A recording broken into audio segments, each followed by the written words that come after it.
which is a segue later when David's going to give his presentation about the budget, because a lot of this information you need to understand as he talks about the state aid portion. And so, having said that, does anybody have any comments or questions for our auditor? Thank you. And with that, thank you so much. Thank you, Dave. Hi, everybody. Thank you, David. We will move to item 9, which is the superintendent's report. All right, thank you. I want to congratulate the permanent art collection inductees.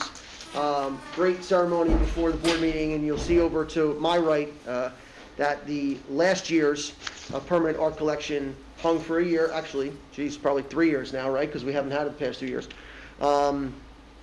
And it's funny because those will be removed, but not removed from this building. There are ones in my office area from 30 years ago that we pass every day, and it's great. So they are literally a permanent collection in this building. So these will be removed and hung around the building. The new ones, Rebecca Sterlacki will come in and hang them here, and they will stay here until next year. We're able to do the permanent art collection. So it's a great honor, but I think it's a great tradition that you all support to make sure we honor the kids in the arts. So I want to congratulate them as well. On our website, as usual, our superintendent's report. There's a lot of great articles in here. A couple that were great, I think. The MLK students, they have a pen pal project with other students in Oregon and Illinois. And it struck me because I have a 21-year-old, a 19-year-old, and an 18-year-old, and they can't address an envelope. Right? They send emails, they send texts. They've never mailed an envelope. And I'm like, you know what? It's a lost skill that these people have to learn. My son does banking online. He's never going to have to mail a check. I don't know if he ever going to have to write a check out, but what I'm saying is it's really important that they learn these skills, and I'm happy that MLK is doing it, getting great responses from Oregon and Illinois. Also talks about character ed programs at Knollwood and the middle school interacting with the Peeway Public Library, which is great. I'm not going to talk long about it, but SpongeBob the Musical was fantastic. I went on a Thursday night, and it was just funny, and the kids were great. Such great vocalists and musicians. Thank you very much. It was just terrific. So I'm going to piggyback on the rider relationship that Dr. Connors talked about, and I'm going to read an email from Nick Morgan. You know Nick Morgan? Yeah. So Nick sends an email to Mr. Iravando. Good afternoon. The rider opportunity has been amazing so far. My first night, I worked the main camera for the men's basketball game against Niagara. That camera 1, was on ESPN plus 90% of the game. Against Iona, that Sunday, I worked the baseline camera, which was a little more difficult, but still fun. I sat underneath the basket, got shots from the floor, almost got trampled by a few players, but it was really cool being down there for the game. This past Saturday, I worked the last home game of the season for the men's basketball. I was in the truck in charge of replays and clipping all made baskets for highlights, halftime, post games, social media, etc. What great experience, right? Not only on the camera, but a different camera angle in the truck. I know we talked a lot about when you made your presentation about the TV numbers and things like that, and I did address that a little bit in our conversations with Mr. Baldessano and Mr. Aravando, but I couldn't be happier for Nick, the program, and the things that we're doing, so I want to thank them. And with that, I think my next part of my presentation is the budget presentation, which Mr. Oliveira and I will stand up and put on the screen here and get started.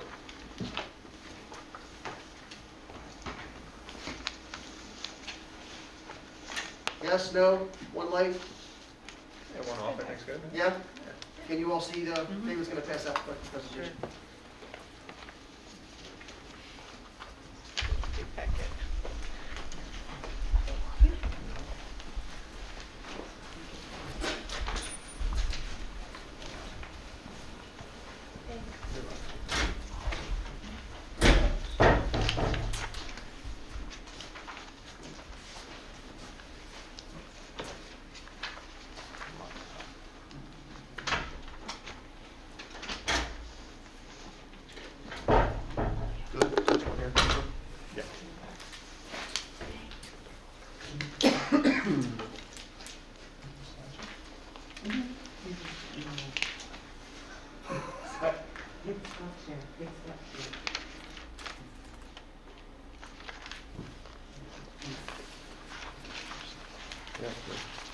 All right, thank you very much. This is an annual thing that we do. Last year, we did it on Zoom, and actually, Mr. Oliveira did it for me. I was pretty ill that night, if people remember. It was an interesting time.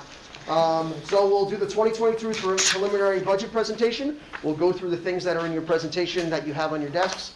And then we'll go through, at the end, the timeline and process for the rest of the time that we have to finalize the budget for next year. All right, the first slide, budget guidelines that we have. I'm going to try to refrain from reading all the words on the screen, but some of them are really, really important, right? We assess all the time, and we try to proactively educate as much as we can. We have discussions all the time, curriculum does, about the curriculum committee, about what we do and why we do it, right? There are things that simply time themselves out, and then 20 years later, they come back. It's crazy. But so we try to assess all that and make sure we're doing everything that we can. And not only for the things in schools that are necessary, not necessary, things like that to make those changes, but we really try to make sure in every classroom we're stretching every level. Whether it be a college prep class, whether it be a 4th grade, a 3rd grade, reading, math, whatever it may be, we're really trying to make sure the teachers have the tools and the skills to stretch all the kids in the room. So we're happy about that. We review the curricular and instructional programs. And again, as I said, sometimes they just need some adjustments. The new standards roll out. Bill and his department do a fabulous job, and the curriculum committee does a nice job supporting them. We continue district technology initiatives, and you all know how expensive that is. And then we review our special ed programs and opportunities to be cost efficient there. Safety and security is a huge part of our budget. You all would agree, and people in this room would agree, that that's the most important thing that we do. To keep children and staff safe is my #1 priority. Recruit and retain and compensate staff, consistent with the negotiated bargaining agreement. And making sure we put the right people in the classrooms and in the buildings is the most important thing that I think my job is, aside from the safety of the students. Monitor health benefits, and that's Mr. Oliveira. He'll talk a lot about that a little later. We invest in capital improvements, and we try to maintain cost efficiency using our fund balance, capital reserve, and every other option that we have based on the guidelines. I know I speak quickly sometimes. If you have a question, just kind of flag me down. So what drives our budget? State and federal mandates. Enrollment is a big part of it, and Mr. Oliveira will talk about that when it comes to state aid. Our staffing needs, salaries and benefits, the standards, which change constantly, technology security, and students that need different supports. We have listed there ELL students, but special ed students, immigrant students, people that need extra support.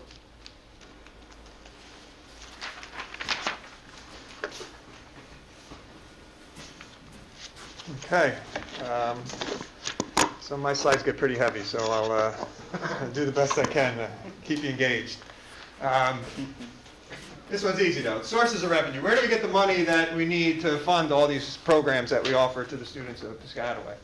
So you can see here the biggest portion comes from the taxpayers. The tax levy is what the taxpayers pay, and the portion of their property taxes that come to the schools, and that's just over 74%. The next biggest is state aid, which is about 17%. So the state aid, you'll see a chart in a few minutes. It talks about how that's fluctuated over the years, but in the 22-23 budget, we'll get about 17% from state aid. The other items you can see are quite small. Those two categories combined, you're already at 91%, right? So the rest is miscellaneous revenue, or just subscription busing, tuition we might get from out-of-district students that come here. We sell SRECs for our solar panels, miscellaneous items like that. That's 1.8%. Extraordinary aid is for special education students that their costs exceed a certain level. And the last piece is fund balance. Fund balance is, if there's, Dave mentioned it in the audit report, if there's funds remaining from a previous fiscal year, we roll them over into a future budget year. You're not allowed to keep them. They must actually, unless you put them in a specifically designated reserve, they must go towards a future budget. Okay? So, a little background on the tax levy. Tax levy is capped. In the early 2010s, a tax levy law was put in, and it's capped at 2%. There's a couple of exceptions, the most notable one being increases in healthcare costs that are above the state plan, okay? Or when the state plan is above a certain threshold, if your health benefits are also above, you can increase the tax levy to reflect that. That's really the only exception that we encounter in this district, and that has not been available for a couple of years now. Healthcare expenses, I'll touch on it later, have been down during COVID, but unfortunately that is no longer the case. They've rebounded in a serious way. Healthcare cost exception was not available in this budget year. And based on where we see the projections going for state aid, the tax levy is going to be the main driver of how we fund this budget moving forward. What the taxpayers of Piscataway contribute to the budget. So, banked cap, Dr. Connor's favorite financial term. We love money in the bank. Yeah. Bank cap is if a district does not raise their tax levy up to the maximum amount that's allowed, you're allowed to save that extra money and use it in a future year. But you're only allowed to save it for 3 years, okay? And if you don't use it in those 3 years, it's gone. You have no chance to use it. Gone permanently, and it ends up being a permanent tax savings to the residents of Piscataway. And again, I'll touch on earlier how much that has been over the years. We have some bank cap available this year. In the 21-22 budget, the current budget cycle we're in, there was $1.8 million of bank cap that was available, but the district chose not to take it. Again, permanent tax savings for the residents of Piscataway. For the 22-23 budget, there's about $1.7 million of bank cap left. We are recommending that we do take it this year. And you'll see why when we talk about the expenses. A portion of that would expire if we do not use it in 22-23. But there is a need for it. So our recommendation is to, in fact, use the bank cap. So this is the tax levy percentage increase over the last 9 years. And you can see 2% is your kind of middle line here. And for the first couple of years, we were above 2%. I started in 13-14 with this data. And that was really because healthcare costs, we used the exception at that time. There might have been a little bit of bank cap that we used. And then you can see there was a drop. We went down to 1%, 1% again, 2%, 2%, down to 1%. For the 22-23 budget, because of the bank cap that we're recommending we use, again, we'll talk about the reasons why in a few minutes, the tax levy increase will be about 3.8%. It's significant, but I like to take a longer-term view on items. I do it with long-term capital project planning, expenses, and revenue too.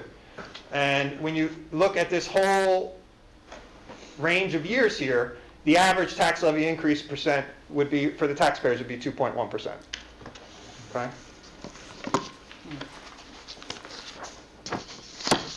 So state aid. Piscataway, state aid has been a big issue in Piscataway for many years, and largely because for very many years we were underfunded by quite a bit. When I first started the district, we were significantly underfunded, and the state has started to improve our funding, and we're close to where we need to be. And that's a result of Senate Bill S2, which was passed 4 years ago, and that phased in the implementation of bringing districts to full funding of their state aid. So they have a calculation that says Piscataway should receive X, and for many years we've been receiving Y, which is less than X. We're inching up closer to X now. We're getting to that full funding level.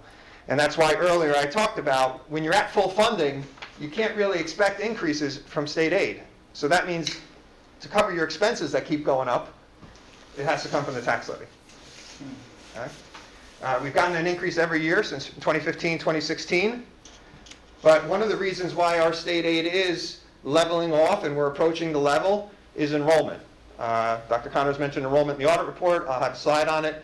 Our enrollment has been declining, and it's projected to continue to decline.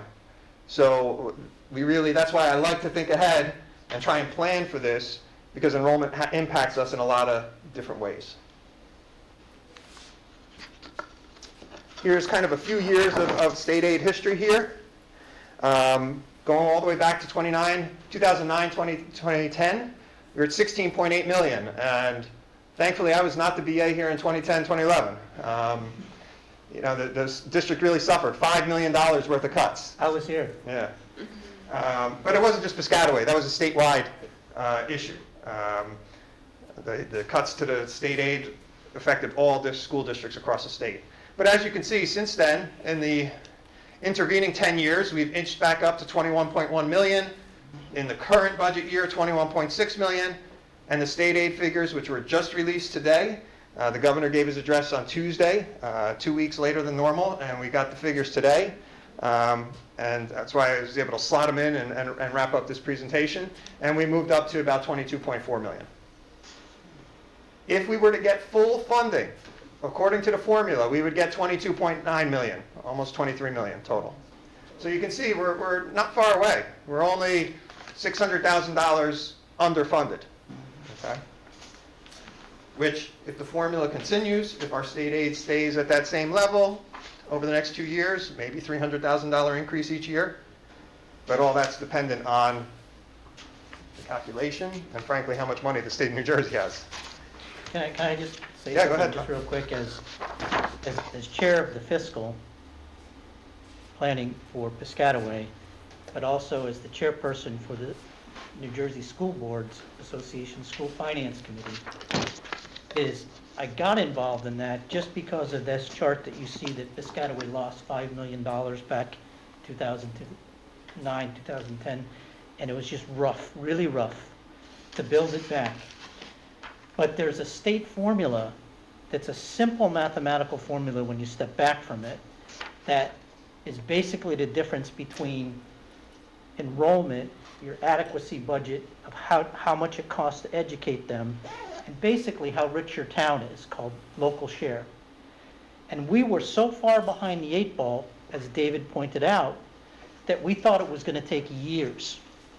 But what happened is if enrollment goes down, that factor gets lower, and if your town starts doing all kinds of reassessments and starts to look rich, it starts to even out.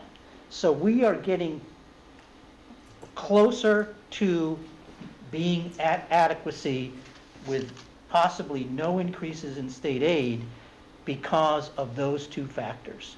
And in this committee I chair statewide, we are looking at it for all regions of New Jersey. And it differs, whether you're down in Cumberland County or whether you're up in Middlesex County or Union County or Bergen County. But this particular committee and its findings are the ones who advise our state senators who legislate and make the School Funding Reform Act an S2.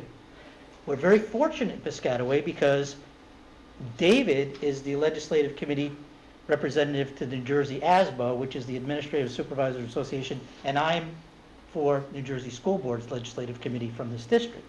So what I'm saying is that we have a lot of information and we can anticipate, and we need to anticipate, because if you do not anticipate, there are school districts across the state, you'll see them on Channel 12 News, where the school board members are not aware of these things, and all of a sudden they find themselves with not enough money to meet their expenses and predictions of their state aid and these other things.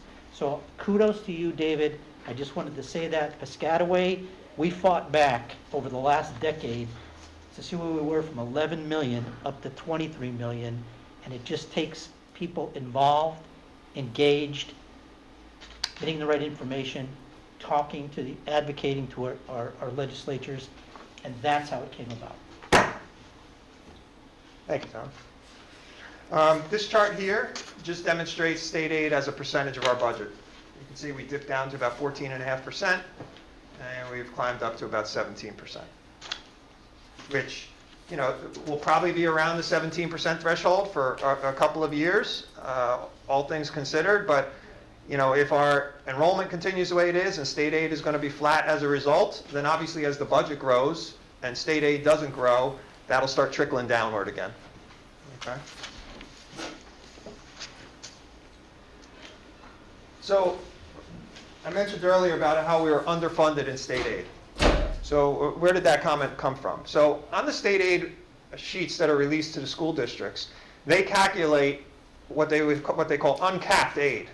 So if they were able to provide all the money that the formula says we should get, as recently as 5 budget years ago, we were supposed to get 33.7 million, and we were only getting 17.7. So we were 16 million underfunded. And those happy days, I was saying, all right, that's going to take care of us for the next number of years. In the current year's budget, you can see our uncapped SFRA aid went down to 22.5 million. And for next year, it's just under 23 million. Now, why did that happen? 2 reasons. One, enrollment has a little bit of an impact. But the more important driver of that is the ratables in town. So the value of property, what the state does is they take the value of properties in every town, they put them all together, and they equalize them, okay, to try and make them comparable to each other. And that is an impact in the uncapped SFRA aid number. So the ratables in Piscataway have done really well. In the last 4 years, they're up 42%.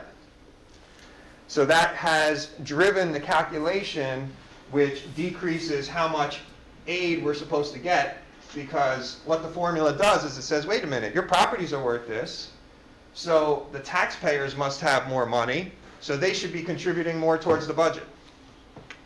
Okay? So that's why that number went down. We can agree or disagree. There's 6 districts, primarily in central New Jersey, Monmouth, Ocean County, primarily. They OPRA'd the state of New Jersey to figure out a little bit more about that formula and how exactly it works. But it is the formula. So you can see, and for next year, they're saying our uncapped aid is just under 23 million. We're getting 22.4 million. So that's where I said earlier we were about 600,000 underfunded. That's where that number came from for next year.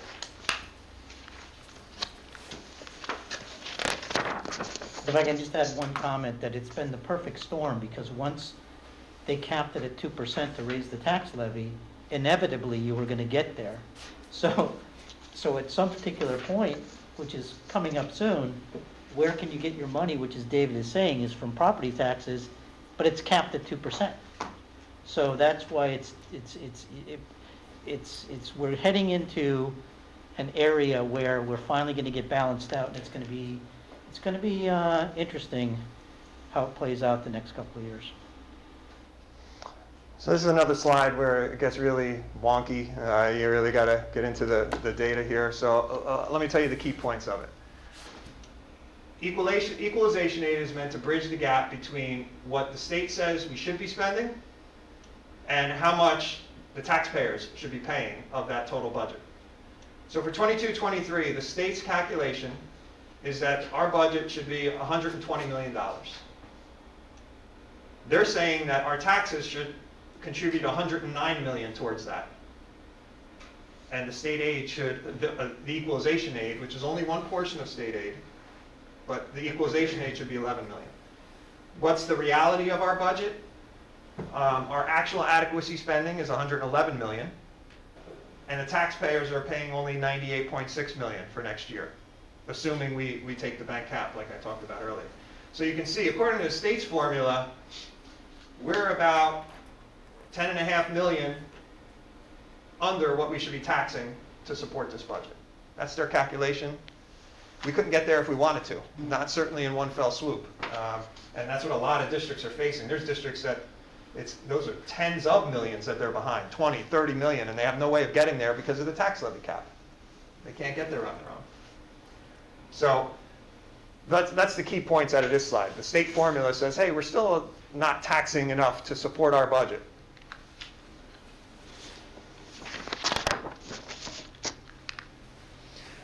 So state aid, what's it based on? One of the key, enrollment is a key factor, okay?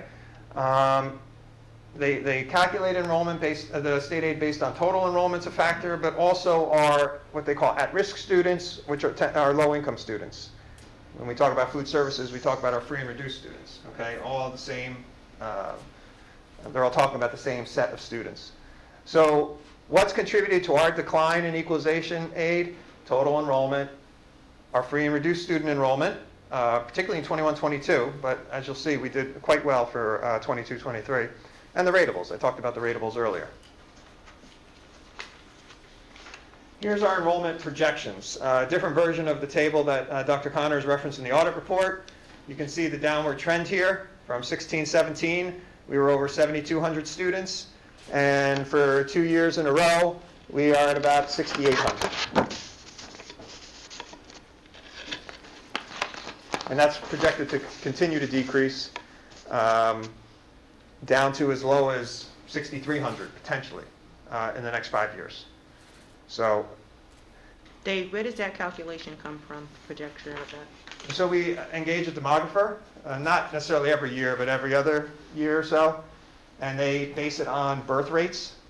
So birth rates, and then they have a factor for how many of those births in the town of Piscataway historically come to kindergarten. Okay.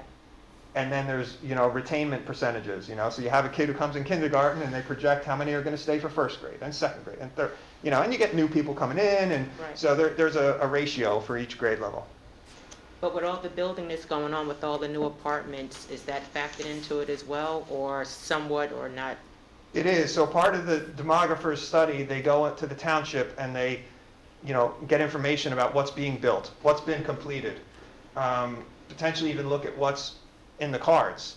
For many years, we were factoring in that there was going to be 495 units where the Bob's Discount Warehouse went, and that plan changed shape, and there's no units there, and it's now a warehouse. What we're seeing, though, with Avalon Bay, for example, and I know this is happening in other towns too, where I live, the apartments don't yield the number of students even that the demographers project. It's usually less. Well, I remember that with the fairways. Yeah, Yeah. exactly. And that's been a few years that it's been done. If I could add something, I live an hour south of here, most of you know that. My town and 2 surrounding towns all closed an elementary school. So this just isn't a phenomenon here, right? Parents are staying in their homes longer, they're not overturning their homes to younger families. There's articles in the paper about it. So it's Old Bridge closed an elementary school within the last 2 years. Yeah. so it's a phenomenon that is statewide. It's very expensive to live here. A lot of 20-somethings are still living with their parents. So it's a situation that we're in, but we're not alone. And I think the families are just being smaller. I think the average number of kids used to be 2.1, it's down to 1.5, 1.6. I forget if that was a New Jersey stat or a nationwide stat I read. Okay. So, we're not recommending the closure of any Piscataway schools. No, not at all. But it is happening, and it is something we're monitoring, right? Enrollment and, how that impacts our revenue, but, also our operations. But also think about how one of the issues that people who ran for the board would run on at one particular point was overcrowding in classrooms and class size. So one particular issue might take care of another. I don't think we have a class size issue anymore in Piscataway. Well, certain classes you do, So that's a given. Not That's a all given. levels, but All certain parts. classes you do. Yeah, there are still some, yeah. there's some, but it's one thing always leads to another. Okay, so you can see here, there's the numbers, 7245 in October of 2016, October 21, enrollment 6793. So just in that 5-year period, we lost 452 students. Now, this is where I really have to, a big thank you to the entire community, the board for supporting our efforts, the district staff and administration. One of the things last year I talked about many times, particularly in the fiscal committee, it was the potential impact of not enough free and reduced lunch applications being completed. I was very concerned that because we were feeding everybody for free, that some families would feel like, I don't have to complete the application. And that would hurt us negatively because we get additional funding for free and reduced students. Now, I'm never pleased. I'd love for that number to be 0, right? I mean, it's not like I want people to be needy in town. However, if they are, we want to know about it so that we can get the funding and deliver more services to the students and the families in town. And the board was supportive. We did an initiative regarding iPad insurance that I think really helped to encourage more families to fill out the forms. And as a result of that, we captured more of those families, and our free and reduced percentage that we were able to report was 38.7% as opposed to 33%. Again, I'm not happy the percentage went up, but I'm happy that we reported it, and it's going to more positively impact our aid, which we can then use for services in the schools for the students. You have a question, sir? I had a question. You said there's a decrease. So when you're calculating, apart from the fact that the family size might be getting smaller in the demographics, do they look at families moving out of town, going to different school districts? Is that something that was considered or not? Inherently, yes, because they look at the actual enrollment. So we have the actual data, and that's going to reflect if families have moved out. Are there studies done, or is there actual even a reliable source of data to see how many families literally moved out? I don't know. I don't know. But the actual enrollment data would reflect all those who came in, less those who left.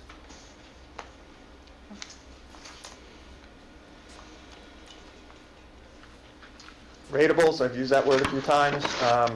We have a very strong property base. Properties are revalued on a 5-year cycle. Everyone, if you're a homeowner, you know that. They've been around your house at least once, maybe twice at this point, to revalue your house. And the ratable base for 2022 went up $600 million from $8 billion to $8.6 billion. And residential properties were a significant component of that. Residential and industrial properties were the two biggest ones, but residential properties were. The average assessed home went from 343,000 or 345,000, I think, to 373,000. So there's a slide later on that talks about. Oh, it's right there. And then there's a slide later on that talks about the impact of that. Okay. So our expenditures. You know, where's the money going? If I can just make one comment. Sure. And just, there's something else in here that, you know, we've had panels about hard discussions, and I'm going to throw this out to people so that they know that this is happening. Within our town, our ratables could be higher, which means the pool of money to collect the taxes on could be higher. What is not included in ratables is a lot of the development on property that is called payment in lieu of taxes. And there are large segments of Piscataway now being taken up, and those, they do not pay, that does not go into the total ratable. That money goes directly to a special revenue fund for the township. And there's a lot of debate about whether or not a portion of that money should also be allocated to school districts. And it's a topic all across New Jersey, and I think it has to be dealt with, because otherwise our town, other towns will not get this money over a long period of time, and the towns will, and it creates more of a divide between the amount of money used to educate children or to build roads, build parks, etc. But it's something that needs to be debated, it needs to be talked about, it does not need to be left out of presentations on